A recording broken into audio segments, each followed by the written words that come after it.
Sempre que o Livre se posiciona com firmeza defendendo alguma política social, ou quando a gente fala sobre a importância da igualdade de oportunidades, sempre surge logo uma acusação. O Livre está virando social-democrata. Será que isso faz algum sentido? Bora conversar sobre as diferenças entre social-liberalismo e social-democracia nos próximos 20 minutos. Antes de entrar na distinção em si entre social-liberalismo e social-democracia, eu quero fazer dois comentários. Primeiro, que no liberalismo, sensibilidade social não é uma exclusividade dos sociais-liberais, né? É possível ter diversas abordagens com sensibilidade social nas diversas ramificações do liberalismo. Pessoalmente, eu acho até que posições socialmente insensíveis, né, que ignorem a situação de indivíduos mais fragilizados na sociedade, não é muito coerente com o espírito do liberalismo clássico, que defende liberdade individual de forma ampla, né, para todo mundo e, portanto, não pode ignorar quem mais sofre. Essa posição, inclusive, está em todos os clássicos, né? Se você for lá em Adam Smith, em Riqueza das Nações, você vai encontrar que a riqueza de uma nação se mede pela riqueza do povo e não pela riqueza dos príncipes. Ou também que nenhuma nação pode florescer e ser feliz enquanto grande parte dos seus membros for formada por pobres e miseráveis. Então, de partida, eu já queria dizer que quem acha que sensibilidade social transforma liberalismo em social-democracia não leu sequer Adam Smith, né? Meu segundo comentário inicial é que parte dessa confusão que a gente vai tratar vem da difusão incorreta nos meios liberais de uma narrativa falsa e simplificadora. Um dos principais difusores é o atual ministro da Economia, Paulo Guedes, de que o grande problema do Brasil seria, na verdade, o fato de que nós vivemos 30 anos seguidos de governos sociais-democratas. Isso é uma simplificação bem grande, me deixa muito preocupado. Primeiro porque se a gente erra no diagnóstico, a gente erra na receita para a mudança, né? E o diagnóstico sobre o processo político é muito mais complexo do que isso. Segundo, porque o que a gente vive no Brasil há 30 anos não é social-democracia. O que a gente está vivendo há 30 anos é democracia. Ponto, né? Sem adjetivo. Porque antes desses 30 anos, o que tinha era a ditadura militar. Então me assusta bastante a escolha desse recorte temporal para esse tipo de narrativa sobre os problemas do Brasil, porque parece uma forma de tratar a democracia como a origem do problema. E a gente não pode esquecer que a forma política do liberalismo é a democracia liberal, ela tem que ser defendida. Então é muito problemática essa narrativa, e eu acho que é muito problemático também alimentar essa narrativa, sem falar que também simplesmente não é verdade, né, que a origem dos nossos problemas esteja nesse período. Veja, é claro que do ponto de vista político, a gente não pode ficar voltando atrás para cada análise de responsabilidade, né? A gente não pode ficar voltando lá para os portugueses para pensar nos nossos problemas o tempo todo, mas também a gente não pode ficar reinventando a roda sem sair do lugar, né? A gente tem que aprender com os erros, então a gente precisa analisar de fato o processo histórico. Muitos dos erros nesses 30 anos de redemocratização foram menos no sentido da criação do problema e mais no sentido da ausência de enfrentamento de heranças perversas e estruturais do Estado brasileiro que já vinham de antes, né, e que inclusive foram aprofundadas durante a ditadura. Para dar um exemplo concreto, hoje a gente tem que privatizar uma tonelada de empresa e não é apenas as empresas que foram criadas nos últimos 30 anos. Vou trazer um dado, nos governos do PT foram criadas 43 estatais durante os governos Lula e Dilma. É terrível estatização que atrapalha a eficiência da economia, que, como a gente sabe, aumenta o espaço para corrupção, para roubalheira. Está todo mundo cansado de saber disso. Mas quantas estatais foram criadas pelos militares? 47. Pois é, inclusive esse governo já criou mais uma agora, o Bolsonaro. Então, resumindo esse ponto, sem dúvida, os problemas do estatismo estão presentes na nossa democracia, foram alguns deles aprofundados, mas estão muito longe de ter surgido na democracia. Já nos acompanham de antes. Ah, mano, mas os governos nesse tempo não foram todos sociais-democratas mesmo? Não, os principais foram sim, né? Que é o caso do Fernando Henrique, Lula e Dilma. Mas o primeiro presidente eleito, inclusive, foi o Fernando Collor, que na campanha apresentava um plano de governo liberal, literalmente escrito pelo José Guilherme Melchior, que gerou entusiasmo até no Roberto Campos. Collor, eu diria que Collor, porque há vários Collors. Collor é colorido. Em primeiro lugar, o Collor candidato. Esse provocou o meu destramelado entusiasmo. E aí não me entenda mal, né? É óbvio que eu não estou dizendo que todas as medidas do governo Collor foram liberais. O cara literalmente confiscou a poupança, que talvez seja a medida econômica mais antiliberal tomada esse tempo todo, mas as coisas são complicadas, né? O cara que fez isso também foi o cara que foi eleito com um discurso liberal. Então, o que eu estou fazendo é chamando a atenção para nuances, para que erros que já foram cometidos não sejam repetidos.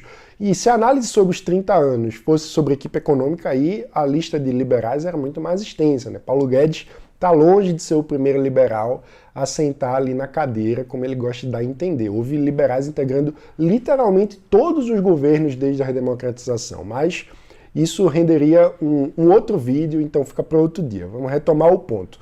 Feito esse esclarecimento sobre os governos da social-democracia, vamos tentar conceituar a social-democracia, né? Eu diria que a primeira coisa a ser entendida é que a social-democracia vem de um ramo teórico totalmente diferente do liberalismo, né? A social-democracia surge como um desdobramento do socialismo, ainda no final do século XIX na Europa, ali pelas décadas de 1860 e 1870. E a questão era basicamente a seguinte, né? Com a consolidação das democracias liberais nos principais países europeus, os socialistas tinham um dilema do ponto de vista da ação política, que era revolução ou eleição, né? Vale lembrar que na tradição socialista, né, não é uma tradição democrática, é uma tradição revolucionária. Os socialistas não acreditavam em ideias como Estado de Direito, limitação do poder, democracia, pluralismo. Isso tudo para eles era detalhe, eles chamavam de liberdade burguesa, democracia burguesa, tudo uma futilidade burguesa no fundo. Isso tudo porque, lembrando, o socialista vê a sociedade dividida em classes, entende que as classes são mais importantes que o indivíduo, que no fim das contas o grande propósito de mudança social é a superação da sociedade de classes com a ascensão e o governo do proletariado, né, o governo dos operários.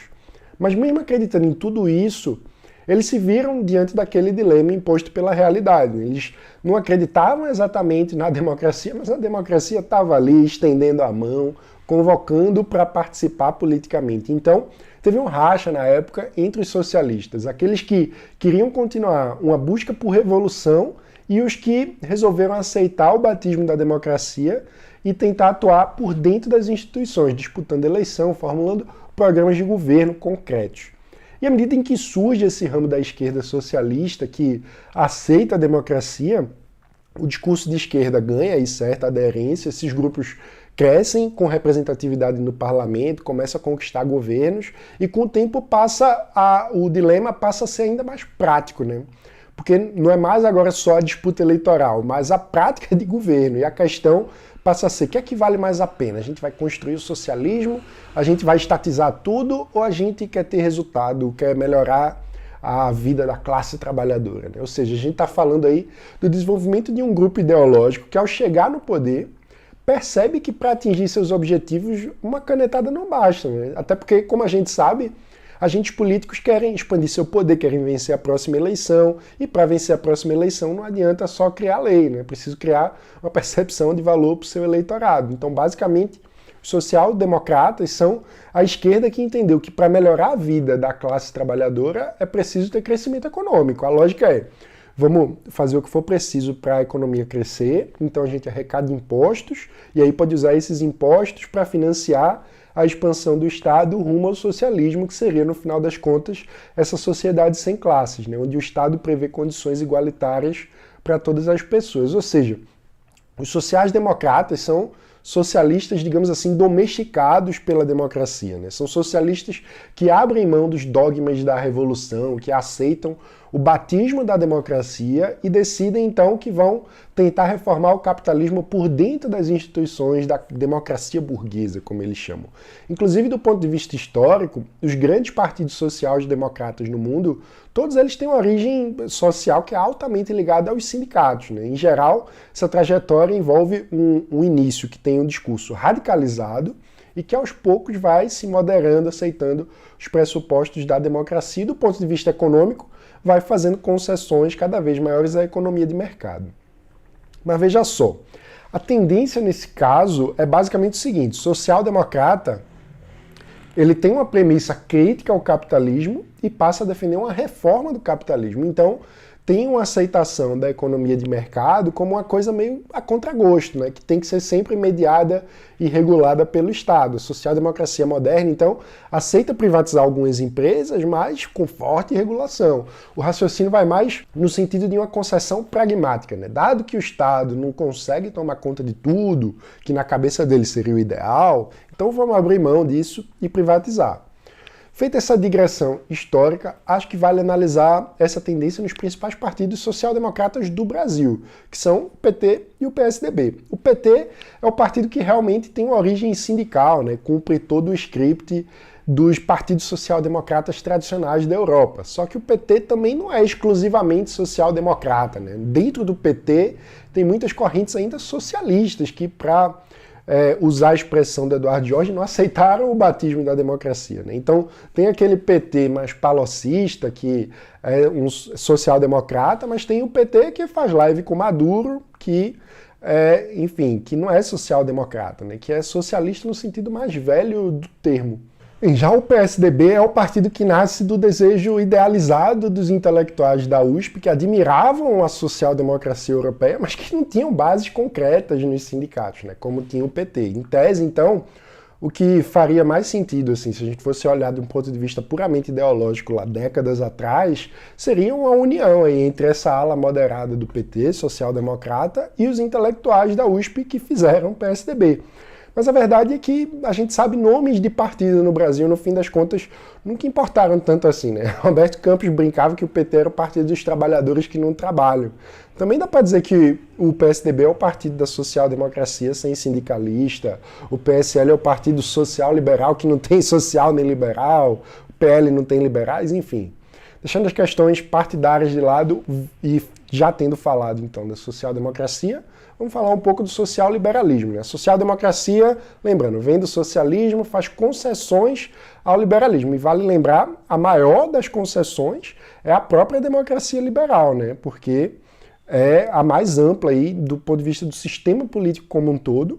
Enquanto isso, o social-liberalismo é um desdobramento interno do liberalismo que basicamente aumenta a ênfase social da preocupação com liberdade, né? A gente já conversou aqui no canal sobre diferentes conceitos de liberdade. O grande diferencial da visão liberal é a centralidade do conceito de indivíduo, né? Então, enquanto social-democrata está preocupado com classe, com trabalhadores, né? O liberal está preocupado com o indivíduo, né? Indivíduo, vale lembrar, é um conceito que só faz sentido dentro da sociedade, não tem, portanto, uma oposição entre indivíduo e sociedade no liberalismo, mas tem um reconhecimento da prevalência do indivíduo, né, da condição de cada ser humano como sujeito, como protagonista da sua própria vida individual. Ou seja, tem uma defesa de que nós temos que construir uma sociedade que em cada ser humano seja o principal responsável, através das suas escolhas, na definição do seu próprio destino e do espaço que ele ocupa na sociedade. Dentro do liberalismo, tem uma diversidade de visões, como a gente sempre fala, e tem diferentes ênfases sobre quais são as condições necessárias para que os indivíduos possam ter, de fato, meios para exercer sua individualidade, desenvolver seu potencial, de serem, de fato, os principais responsáveis por suas próprias vidas. Aí tem desde os anarquistas que acham que o ideal é não ter Estado, tem os que acham que o Estado é um mal necessário, mas que tem que ser diminuído sempre que possível, a qualquer custo, porque os benefícios são sempre inferiores aos danos que o Estado traz. E tem até os sociais liberais, que acreditam que o Estado, desde que devidamente limitado e posto a serviço da sociedade, também pode promover as liberdades. E aí eu acho que vale chamar a atenção para esses condicionantes, né? Porque a visão social liberal, como qualquer visão liberal, também não é estatista, né? Não cai na idolatria do Estado. Reconhece um papel importante a ser desempenhado pelo Estado, especialmente no âmbito da promoção da igualdade de oportunidades. Ou seja, o social liberal em relação ao Estado não é nem estatista, nem tem uma estadofobia, né? Uma negação radical do Estado. Quem usou esses termos foi o mais importante social liberal brasileiro do século XX, José Guilherme Melchior, que também escreveu o seguinte: o liberalismo moderno é um social liberalismo, é um liberalismo que não tem mais aquela ingenuidade, aquela inocência diante da complexidade do fenômeno social. O liberalismo moderno não possui complexos frente à questão social. O que ele assume é a essa visão do liberalismo que eu me filio. Acho que vale tratar um pouco mais dessa linhagem, né, que na verdade é bem antiga. Os Os sociais liberais são um ramo que desenvolve o liberalismo, com ênfase na noção de liberdade que vem do liberalismo clássico alemão, né? Aquela noção de autotelia do indivíduo como um fim em si mesmo, que deve buscar seu aperfeiçoamento, desenvolver suas habilidades, suas potencialidades individuais. O clássico dessa linhagem é Wilhelm von Humboldt, autor que a gente já tratou em outros vídeos. Vale lembrar que é dele também a epígrafe que o John Stuart Mill pega emprestado e escolhe ali para iniciar o seu clássico sobre a liberdade. O grande princípio condutor para o qual todos os argumentos expostos nessas páginas convergem diretamente é o da importância absoluta e essencial do desenvolvimento humano na sua mais rica diversidade. Outro social liberal importante é Franz Charles Montaigne, né, que dizia que o social-liberalismo era a revolta contra a exclusividade da liberdade negativa. Para sair dessa abstração, o que esses liberais pensam em comum é que o Estado não se pode pôr no lugar do esforço humano de desenvolvimento individual, mas que o Estado pode e deve promover as condições favoráveis para que as pessoas possam efetivamente se desenvolver. Outras pessoas que pensaram assim foram Thomas Hill Green e Leonard Hobhouse.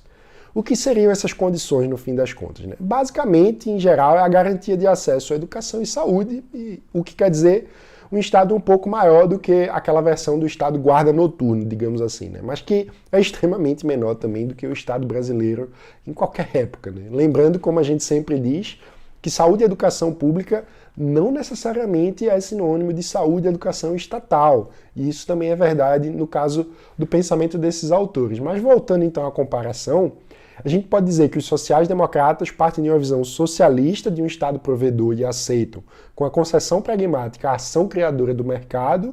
Já os sociais-liberais partem de uma visão liberal, de ordem espontânea, economia de mercado, sociedade aberta, aceitando como uma concessão pragmática uma ação limitada e pontual do Estado, na promoção da igualdade de oportunidades. Então tem aí uma diferença muito importante na direção do raciocínio, né? Agora, vamos deixar essa abstração de lado e trazer outra pergunta. Será que é possível, em determinadas ocasiões, haver coalizão entre liberais e sociais-democratas? É sim, basta dizer que essa convergência aconteceu no principal partido da história do liberalismo, que é o Partido Liberal Inglês, que hoje, não à toa, se chama Partido Liberal Democrata, porque fez uma fusão com os sociais-democratas em 1988.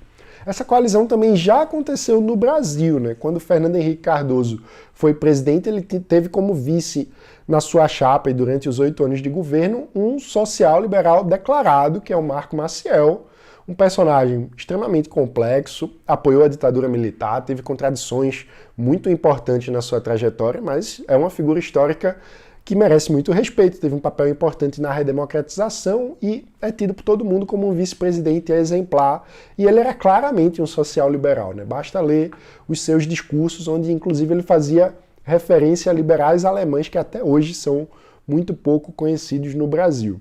Agora, isso quer dizer que liberais e social-democratas têm que estar unidos sempre, ou que se tornaram uma coisa só? De forma alguma também, né? Quer dizer que em dados momentos, em dados contextos, é possível partir de visões de mundo diferentes e chegar em conclusões parecidas num dado contexto. Inclusive porque a política tem um modo de funcionamento próprio, né? Que passa por aglutinação de forças e é muito diferente de como funciona a filosofia. A filosofia está preocupada com digressão teórica, com a coerência do argumento. Muitas vezes pode-se dar o luxo de fazer exercícios de imaginação do mundo ideal, coisas que são muito importantes como horizonte, né? Porque são aquilo que nos ajuda a ter um norte, né? E isso, inclusive, tem um sentido de ampliar as possibilidades para o futuro, né? É o que Lionel Trilling, inclusive, chamava de imaginação liberal, né? Que é a força criadora no sentido de ampliar as fronteiras do que é possível.